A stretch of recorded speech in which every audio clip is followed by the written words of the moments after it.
Leader McConnell's view, just stated a few minutes ago, seems to be that the only things that should be in this bill are things Republicans approve of, even if the needs of the country, the desperate needs of the country, are beyond the small list that Republicans might support.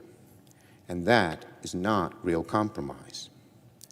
We need to come together. Both sides must give. We have a Democratic House, and in the Senate, there's a need for Democratic votes to pass any bill. So we need a true bipartisan bill, not this is our bill, take it or leave it, that can bring us together and solve the desperate needs of the American people, which we all very much want to solve. The second item on our to-do list is federal appropriations, which expire in 2 weeks. As we speak, appropriators from both sides in the relevant committees continue their negotiations. It's my hope and expectation that we can come to an agreement very soon. Third and finally, Congress should pass the annual defense bill. As our country prepares for a peaceful transfer of power, the continuity of our national security is paramount. For nearly 60 years, Congress has never failed to pass the annual defense bill. But this year, it seems the normally uncontroversial legislation has hit a snag.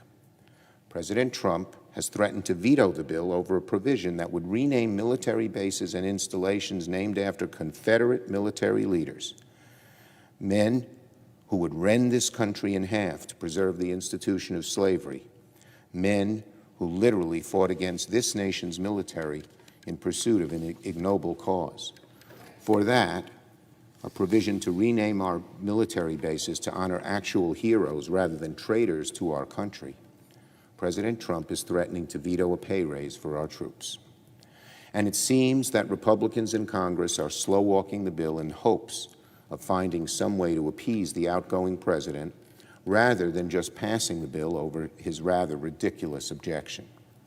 The provision to rename these installations was included in both the House and Senate-passed versions of the bill, and the larger bill passed both chambers with broad bipartisan support.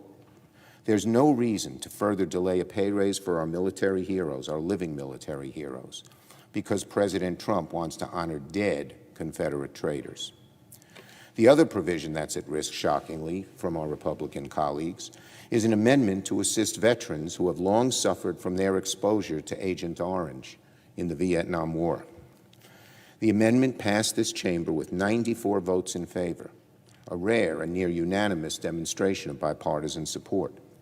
The Trump administration's own VA advisory panel recommended this policy to improve health care for these veterans. But for some reason, our Republican counterparts are now reportedly trying to strip it from any final agreement. It would be an affront to a group of ailing veterans who suffered enough already to strip a provision that would help provide them adequate health care.